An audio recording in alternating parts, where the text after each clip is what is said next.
Καταρχήν θέλω να σας ευχαριστήσουμε.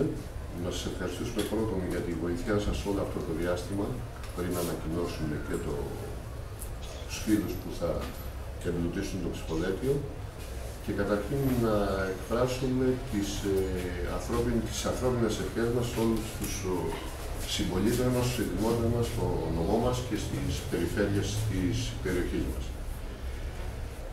Αυτή εδώ η παράταξη που ξεκινήσαμε συγκροτήθηκε με πολίτες από διάφορους κομματικούς χώρους. Από ανθρώπους της αριστεράς, ανθρώπους του σοσιαλιστικού χώρου, ανθρώπους με ευαισθησίες στα θέματα της οικολογίας, συλλογικότητες από την κοινωνία και ενεργούς πολίτες που αποδεσμεύονται αυτή την περίοδο και αποδεσμεύτηκαν αυτό το χρονικό διάστημα από τις πολιτικές του δικομματισμού και του νέου διπολισμού. Αυτή η κίνηση, όπως σας είπα, δεν επιθυμεί κομματικά καπέλα, αλλά συμφωνήσαμε σε ένα συνεχτικό πρόγραμμα, ένα πρόγραμμα πολιτικών και δράσεων πάνω στα τοπικά ζητήματα της περιφέρειας Πελοποννήσου, βασιζόμενοι στις αρχές της δημοκρατίας, στις αρχές της αλληλεγγύης, που αλληλεγγύη είναι, αν θέλετε, σε αυτή την περίοδο που ζούμε, το μεγαλύτερο πρόβλημα που πρέπει να αντιμετωπίσουμε, στις αρχές ευαισθησίες μας για τα θέματα του περιβάλλοντος. Αυτή η παράταξη θα είναι παρούσα στις εκλογές. Θα είναι παρούσα στις εκλογές και θα διεκδικήσει τον ψήφο των Πελοποννησίων και ιδιαίτερα θα θέλαμε, επειδή κατάγομαι και από τη Μεσσηνία και ζω και δρώ στη Μεσσηνία, να μας, οι Μεσσίνοι φίλοι, οι Μεσσίνοι πολίτες, να μας δώσουν ένα πάρα πολύ καλό αποτέλεσμα. Τα κύρια σημεία της αναφοράς μας, δεν σας κουράσω, είναι η ανακούφιση των ασθενέστερων κοινωνικών ομάδων, η παραγωγική ανασυγκρότηση του Πελοποννήσου, αλλά και της χώρας γενικότερα, γιατί συνδεδεμένα αυτά τα δύο ζητήματα, με αποτελεσματική αξιοποίηση των πόρων και των ευρωπαϊκών προγραμμάτων. Μην ξεχνάτε ότι πάρα πολλά προγράμματα δεν υλοποιήθηκαν στην Ελλάδα, γιατί ποτέ δεν υπήρξαν μελέτες και ήταν λεφτά, χρήματα που επιστρεφόντουσαν πάλι στην Ευρωπαϊκή Ένωση. Η περιβαλλοντολογική υπεύθυνη επιχειρηματικότητα με ενεργητικές πολιτικές στρατηγικού προσανατολισμού, εκπαίδευσης, κατάρτισης και καινοτομίας. Η ανάδειξη της ιστορικής και πολιτιστικής κληρονομιάς της Πελοποννήσου. Η ενίσχυση του τουρισμού. Η ενίσχυση του εναλλακτικού τουρισμού. Η ενίσχυση ειδικότερα για την περιοχή μας, για το νομό μας, του αθλητικού τουρισμού που τόσα χρόνια τόσα έχει δώσει στην περιοχή μας. Η παράταξή μας υποστηρίζει ότι παρά το ασφυκτικό πλαίσιο λειτουργίας και τους θεσμικούς και οικονομικούς περιορισμούς, υπάρχουν οι ευκαιρίες και οι δυνατότητες να αναδειχθούν προοδευτικές πολιτικές στην περιφέρεια Πελοποννήσου. Η κριτική μας στην κίνηση και στη δίκηση τα τελευταία 3,5 χρόνια της δίκησης Στατούλη είναι ότι για αυτούς δεν έχει αλλάξει τίποτα. Για αυτούς λειτουργούν όπως λειτουργούσαν οι νομαρχίες. Για αυτούς λειτουργεί όπως λειτουργούσαν παλιά με πελατειακές σχέσεις, με δημόσιες σχέσεις. Κάποια στιγμή μας είπε ο σημερινός Περιφερειάρχης ότι η Μεσσηνία είναι εργοτάξιο. Εγώ προκαλώ και προσκαλώ οποιονδήποτε να πάμε να δούμε πού είναι αυτό το εργοτάξιο στη Μεσσηνία. Πού είναι αυτά τα μεγάλα έργα. Είναι αυτό που λέγαμε και το τραγούδι, τα ψεύτικα τα λόγια τα μεγάλα.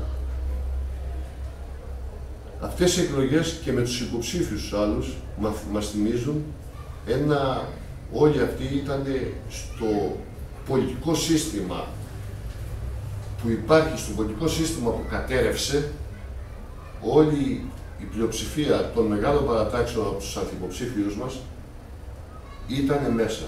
Και ο κύριος Στατούλης, και ο κύριος Βουλούρης, και ο κύριος Μανώλης. Δεν έχουν κάνει αυτοκριτική για το παρελθόν τους. Μόνο για το αύριο λένε. Εμείς και από τη στάση και ζητάμε την περισσότερη, αν θέλετε, ενίσχυση των συμπολιτών μας, των συνδημοτών μας, των πολιτών της Πελοποννήσου, να μπούμε όσο πιο ισχυροί στη δίκηση Πελοποννήσου, στο Περιφερειακό Συμβούλιο. Εμείς και την άλλη μέρα το πρωί θα κοιτάμε τους συνδημότες στα μάτια. Δεν θα κρυφτούμε, θα λέμε την πραγματικότητα, με όποιο κόστος. Εκείνο που γυρίζω, που βλέπω κλπ, πιστεύω ότι η παράταξη αυτή που συγκροτήσαμε όλοι μαζί θα είναι μάλλον μία έκπληξη των εκλογών. Και αυτό δείχνεται από πάρα πολλά στοιχεία.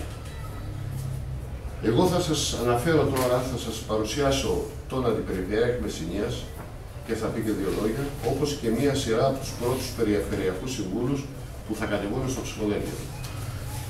Αντιπεριφερειάρχης Μεσσηνίας θα είναι ο καλός φίλος, ο Αδάμος Σκιαδάς. Ο Αδάμος Σκιαδάς είναι πολιτικός μηχανικός του Αριστοτελείου Πανεπιστημίου Θεσσαλονίκης. Έχει τελειώσει τη δίκηση επιχειρήσεων στο Οικονομικό Πανεπιστήμιο Θεσσαλονίκης. Εργάστηκε στην ΟΤΕ 32 χρόνια και από τότε ασκεί το επάγγελμά του σαν ελεύθερος επαγγελματίας. Ήταν συνδικαλιστής στο ΟΤΕ και μέλος της δικούσα επιτροπής του ΟΤΕ το 2000, του ΟΤΕ Πελοποννήσου. Διετέλεσε για 4 χρόνια μέλος στο Περιφερειακό Συμβούλιο Δημοσίων Έργων Πελοποννήσου τη δεκαετία του 2000. Πιστεύουμε ότι η επιλογή του Αδάμ, επειδή γνωριζόμαστε τόσο χρόνια, θα είναι η καλύτερη επιλογή και θα τον αγκαλιάσει και ο κόσμος. Και ξέχασα να πω ότι ο Αδάμ γεννήθηκε στο Στρέφτη της Μεσσηνίας και τελείωσε το πρώτο γυμνάσιο, το οικονομικό γυμνάσιο και το πρώτο ενίκιο Καλαμάτας. Πριν μιλήσει ο Αδάμ, θα σας πω εγώ τα πρώτα ονόματα που βγάζουμε στη δημοσιότητα. Αργυράκη Νάνση, καθηγήτρια Ιταλικών. Αργυροπούλου Χαρά, ελεύθερη επαγγελματίας. Γεωργακοπούλου Όλγα, εκπαιδευτικός φιλιατρά. Γαλανόπουλος Θεόδωρος, ηλεκτρολόγος, ιδιωτικός υπάλληλος. Μαρκάκης Κώστας, μηχανολόγος μηχανικός, πρώην εργαζόμενος στη ΔΕΗ. Κοτσόβολος Γιώργος, δικηγόρος, από την Πύλο, ένας άνθρωπος που πάρα πολλά χρόνια έχει ασχοληθεί με τα κοινά της Πύλου και της Πηλίας και με το χώρο του αθλητισμού. Ο Χαλβατσιώτης ο Παναγιώτης, γνωστός σε όλους σας, εργαζόμενος στο Γενικό Νοσοκομείο της Καλαμάτας και συνδικαλιστής πάρα πολλά χρόνια στο Σωματείο Εργαζομένου Νοσοκομείου.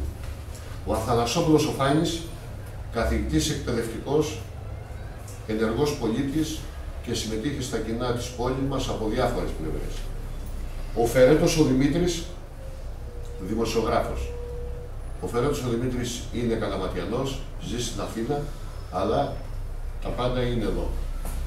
Αυτά είναι τα πρώτα ονόματα, και συγγνώμη και ξέχασα και η Ξεπαπαδέα Αναστασία, από τη Μάνη. Το περισσότερο καιρό ζει στη Μάνη, είναι πρόεδρος των εργαζομένων στο Σωματείο της Φίλιπς στην Αθήνα. Όλοι, τα πάντα όμως είναι στη Μάνη. Αυτά είναι τα πρώτα ονόματα που